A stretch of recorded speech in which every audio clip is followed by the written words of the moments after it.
ಶ್ರೀ ಗುರುಭ್ಯೋ ನಮಃ. ವಸುದೇವಸುತಂ ದೇವಂ ಕಂಸಚಾಣೂರಮರ್ದನಂ ದೇವಕೀ ಪರಮಾನಂದಂ ಕೃಷ್ಣಂ ವಂದೇ ಜಗದ್ಗುರು. ಪರಾತ್ಪರ ಯೂಟ್ಯೂಬ್ ಚಾನಲ್ನ ಎಲ್ಲ ವೀಕ್ಷಕರಿಗೆ ಸ್ವಾಗತ. ಹಿಂದಿನ ವಿಡಿಯೋದಲ್ಲಿ ಶ್ರೀಕೃಷ್ಣ ಅರ್ಜುನನಿಗೆ ಹೇಳ್ದ, ಯಾರು ನನ್ನನ್ನು ಸರಿಯಾಗಿ ಅರ್ಥ ಮಾಡಿಕೊಳ್ತಾರೋ ಮತ್ತು ದೈವೀ ಪ್ರಕೃತಿಯನ್ನು ಹೊಂದಿರತಕ್ಕಂಥವರು ನನ್ನನ್ನು ಯಾವಾಗಲೂ ನಿರಂತರವಾಗಿ ಸ್ತುತಿಸ್ತಾರೆ, ಕೀರ್ತನೆ ಮಾಡ್ತಾರೆ, ಉಪಾಸಿಸ್ತಾರೆ ನನ್ನನ್ನು ಮತ್ತು ನನ್ನನ್ನೇ ಸದಾಕಾಲ ಧ್ಯಾನ ಮಾಡ್ತಾರೆ ಅನ್ನುವಂಥ ಮಾಹಿತಿಯನ್ನು ತಿಳಿಸಿದ್ದ. ಮತ್ತೆ ಮುಂದುವರೆದು 15-16ನೇ ಶ್ಲೋಕಗಳಲ್ಲಿ ಭಗವಂತ ಏನನ್ನು ಹೇಳ್ತಾನೆ ಅಂತ ನೋಡೋಣ.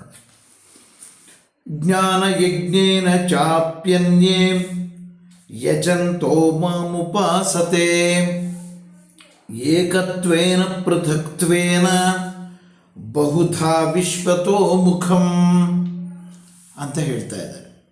ಅಂದರೆ ಇನ್ನು ಕೆಲವರು ಈ ರೀತಿ ಒಳ್ಳೆ ದೈವಿ ಜ್ಞಾನವನ್ನು ಪಡೆದಂಥವರು ನನ್ನನ್ನು ಸದಾಕಾಲ ಭಜಿಸುವಂಥವರು ಇರ್ತಾರೆ.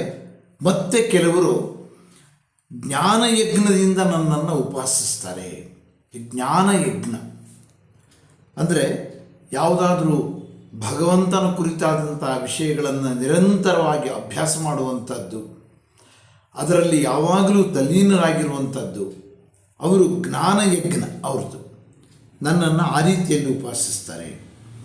ವಿಶ್ವರೂಪನಾದಂಥ ನನ್ನನ್ನು ಕೆಲವರು ಏಕತ್ವ ಭಾವದಿಂದ, ಇನ್ನು ಕೆಲವರು ಭೇದ ಭಾವದಿಂದ ಸೇವಿಸ್ತಾರೆ ಅಂತ ಹೇಳ್ತಾ ಇದ್ದಾನೆ.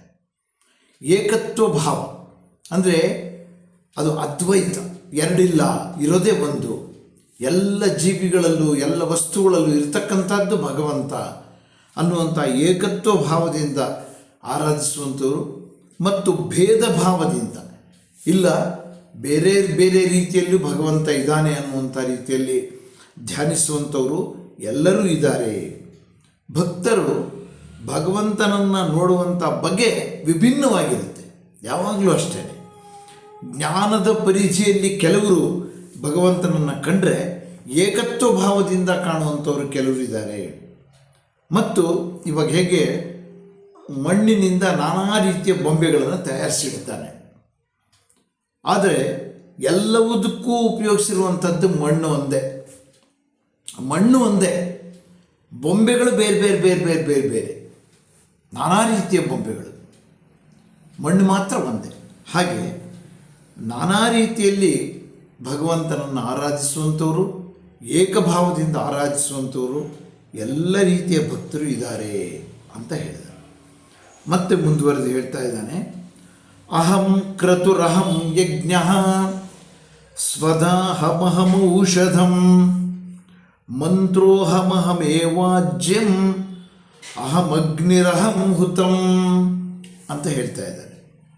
ಅಂದರೆ ಶ್ರೌತ ಕ್ರತುವು ನಾನು, ಯಜ್ಞವೂ ನಾನೇ, ಸ್ವಧಾಕಾರವು ನಾನೇ, ಸ್ವಾಹಾಕಾರವೂ ನಾನೇ, ಔಷಧ ನಾನೇ, ಮಂತ್ರವೂ ನಾನೇ, ಆಜ್ಯವೂ ನಾನೇ, ಅಗ್ನಿಯೂ ನಾನೇ, ಹುತವೂ ನಾನೇ, ಎಲ್ಲವೂ ನಾನೇ ಆಗಿದ್ದೀನಿ ಅಂತ ಹೇಳ್ತಾ ಇದ್ದಾನೆ ಭಗವಂತ.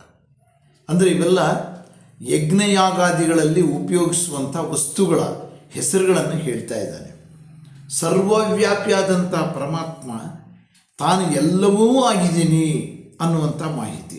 ಕ್ರತು ಅಂತಂದರೆ ಮಹಾಯಜ್ಞಗಳನ್ನು ಮಾಡ್ತಕ್ಕಂಥದ್ದು ಕ್ರತು, ದೊಡ್ಡ ದೊಡ್ಡ ಯಜ್ಞಯಾಗಾದಿಗಳನ್ನು ಮಾಡುವಂಥದ್ದು. ಮತ್ತು ಸ್ವಧಾ ಅಂತಂದರೆ ಅರ್ಥ ಪಿತೃದೇವತೆಗಳಿಗೆ ನಾವು ಕೊಡ್ತಕ್ಕಂಥ ಅನ್ನ, ಅದಕ್ಕೆ ಸ್ವಧಾ ಅಂತ ಕರೀತಾರೆ. ಮತ್ತು ಔಷಧ, ಔಷಧ ಅಂದರೆ ಇಲ್ಲಿ ನಾವು ಯಾವುದೋ ರೋಗ ರುಜಿನಗಳು ಬಂದಾಗ ಔಷಧಿಯನ್ನು ಕುಡಿತೀವಿ ಅದು ಅಂತ ಅಲ್ಲ, ಅದು ಕೂಡ ಆಗುತ್ತೆ. ಆದರೆ ಗಿಡಮೂಲಿಕೆಗಳು, ನಾನಾ ರೀತಿಯ ಗಿಡಮೂಲಿಕೆಗಳನ್ನು ನಾವು ಯಜ್ಞಯಾಗಾದಿಗಳಲ್ಲಿ ಉಪಯೋಗಿಸ್ತೀವಿ. ಅವನ್ನ ಔಷಧಿಗಳು ಅಂತ ಕರಿತೀವಿ. ಯಾಕೆಂತಂದರೆ ಅವುಗಳಿಂದ ಔಷಧಿಯನ್ನು ತಯಾರಿಸ್ತಾರೆ. ಅಂಥ ಯಜ್ಞಯಾಗಾದಿಗಳಿಗೆ ಉಪಯೋಗಿಸುವಂಥ ಗಿಡಮೂಲಿಕೆಗಳು ಮತ್ತು ಅಲ್ಲಿ ಪಠಿಸುವಂಥ ಮಂತ್ರ ಮತ್ತು ಅಲ್ಲಿ ಉಪಯೋಗಿಸುವಂಥ ತುಪ್ಪ ಇವೆಲ್ಲವೂ ಕೂಡ ನಾನೇ ಆಗಿದ್ದೀನಿ ಅಲ್ಲಿ ಏನೇನು ಉಪಯೋಗಿಸ್ತಾರೋ ಅವೆಲ್ಲವೂ ಕೂಡ ನಾನೇ ಆಗಿದ್ದೀನಿ ಅಂಥೇಳಿ ಶ್ರೀಕೃಷ್ಣ ಅರ್ಜುನನಿಗೆ ಬೋಧಿಸ್ತಾ ಇದ್ದಾನೆ ಅಂತ ಹೇಳ್ತಾ ಇವತ್ತಿನ ಈ ವಿಡಿಯೋವನ್ನು ಮುಕ್ತಾಯ ಮಾಡ್ತೀನಿ. ನಮಸ್ಕಾರ.